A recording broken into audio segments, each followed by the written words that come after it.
mos u dorëzo kurrë para frikës dhe mërzisë, sepse zemra që mbështetet tek Allahu gjen qetësi edhe në stuhitë më të forta.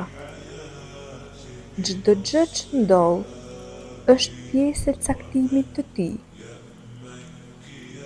Dhe në çdo gjendje që je, Ai ka një urtësi që ti nuk e shikon sot, por do ta kuptosh nesër. Besimi yt është arma më e fuqishme dhe mburoja që të mbron nga çdo dëshpërim.